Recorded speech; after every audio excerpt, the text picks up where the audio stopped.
we did it. Yes, all the decorations have been put back in their little boxes. The thing is, you can only see a part of it. You know, that's the thing I love about Christmas and I struggle with about Christmas. I love setting up the decorations. I love making the house look so beautiful. I struggle with, and I guess I hate taking it all down for two reasons. One, it's a lot of work, but second reason is it just feels like it's over. But you know, although this year was obviously a very different year for all of us, for Melanie and I and for Martin, we just really felt like the traditions that we had to be kept.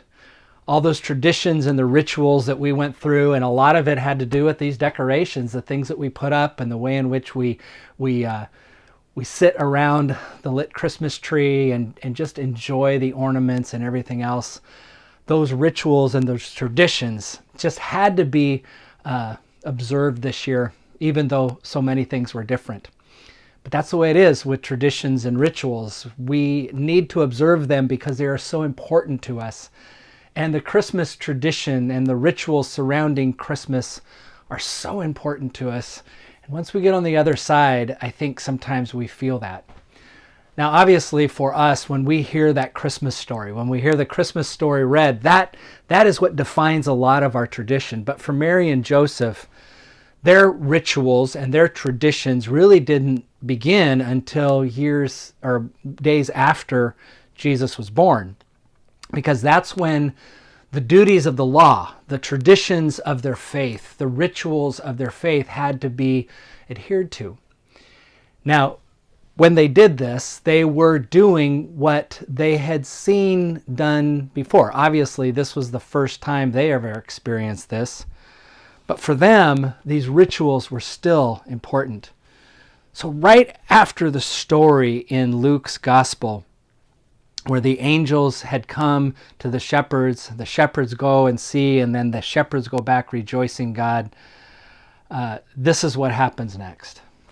After 8 days had passed, it was time to circumcise the child, and he was called Jesus, the name given by the angels before he was conceived in the womb.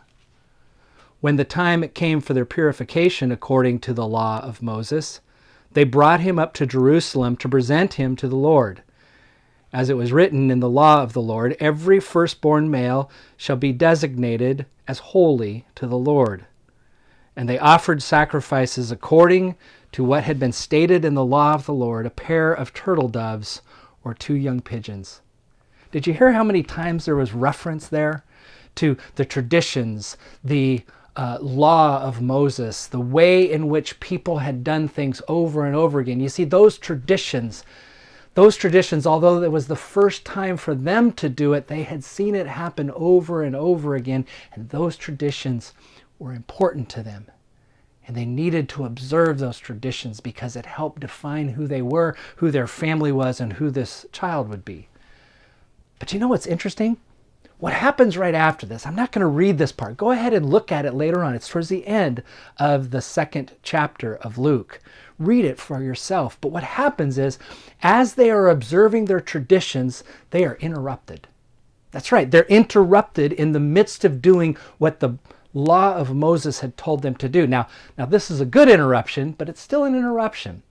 You see, what happens is, as they are in this process of bringing Jesus in for the purification ritual, they are interrupted by a man we assume had been there at the temple for a long time. His name is Simeon, and he was told by the Holy Spirit that he would not die until he saw the Messiah of God. And when he sees the baby Jesus, we assume it's the Holy Spirit that lets him know, but something lets him know that this is the one. And so as Mary and Joseph are coming in to the temple for that ritual, he sees the baby and he takes the baby in his arms and he announces to Mary and Joseph and to anyone who is there that this is the Messiah. He praises God and he gives thanks that God now has shown him this gift of the Messiah. And you know what? They're interrupted again, actually. There's another woman who is there. Anna is her name, and she is an elderly woman. But when she sees Jesus, it's the same thing. The Spirit of God wells up in her, and she also interrupts this important tradition and ritual. They do fulfill their rituals.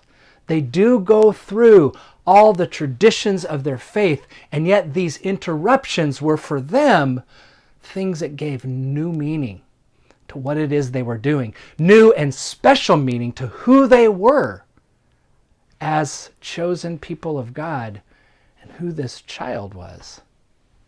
Yeah, they were interrupted in the midst of their tradition. We have definitely been interrupted this year. We were interrupted in the midst of all of our Christmas traditions, I am sure. Many of your personal Christian Christmas traditions were interrupted. The church's Christmas traditions were interrupted. We continue to try to find ways to go through those rituals and go through those traditions, but they were different and they were interrupted. Were they better? I wonder. I think about it.